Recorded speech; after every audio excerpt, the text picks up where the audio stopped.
The evolution of tonight's celebration and this week's important activities is really just a symbol of the growth of music creator advocacy over the years. Today, not only do we have a vibrant and engaged creative community coming annually to Washington to advance music makers' rights, but also one that is staying engaged year-round. If you get one of those, it's the best that there is in music.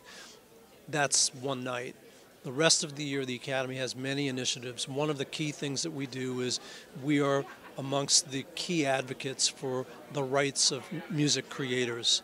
Well, as a songwriter, when we get that call to write with a great artist, it is that feeling inside of us. It's like we hit the jackpot. Somebody loves what we do, and somebody wants us to come in that room and do it with them. So when I got the call from Alicia Moore, who you may not know, that's her real name. Her stage name is Pink. We got in a room together and we hashed out kind of that weirdness, and she opened a bottle of wine. And a songwriter's friend. Yes. And let me tell you, I was so drunk, I almost threw up on that poor soul. Here we go. But we wrote sober. I'm safe up high, nothing can touch me. So why do I feel this party's over? No pain inside, you're my protection. So how do I feel this good sober? So David Foster told us that he knew how successful he was doing throughout his career by how big his ex-wife's house was. How do you gauge your success? Houses for ex-wives, that'll never be my style. And you know, houses, you can't take them with you, but I know that God forbid something were to happen to me, I'd have a lot of people around that bed, so that's important.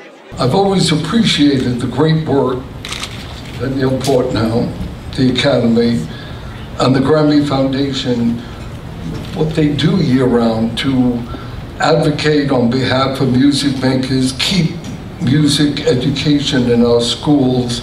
I love you guys' efforts in keeping music in the schools, because that is the thing that made all the difference for myself. I didn't want to go to any other class but music, and so because of music I had perfect attendance every day. We have something that's very interesting. We have the Music Educator Award, which we announced this year, which is brand new, which actually anybody out there can nominate a favorite music teacher. What was your music teacher moment?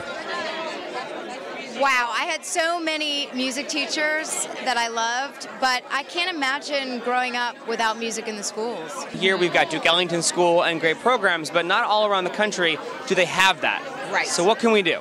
Well, we have to get people involved, folks who love music and know the advantages that kids who participate in music studies have.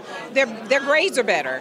It was that class that we took where we all joined in together. No matter what we felt about each other, music and singing brings people together. Did you have a music teacher that touched you? And you know what? That is what kept me most interested in school. So it is so important to keep music in schools, keeps the arts in schools, because that's what keeps children interested. And what drives me is my passion, and kids are passionate about what they love to do. So now Grammys on the Hill, you're kind of the Grammys girl. You answered the call to make a tribute to Whitney Houston 2 Grammys ago, and now you're here. What is that like to just have them wrap you in their arms like that? It's a dream. I mean, this is what singers always dream about. This is the pyramid. This is the top of the pyramid, you know. So it's an amazing, amazing honor, you know. So I'm just honored to be here. I just love music. I always say I am music and music is me.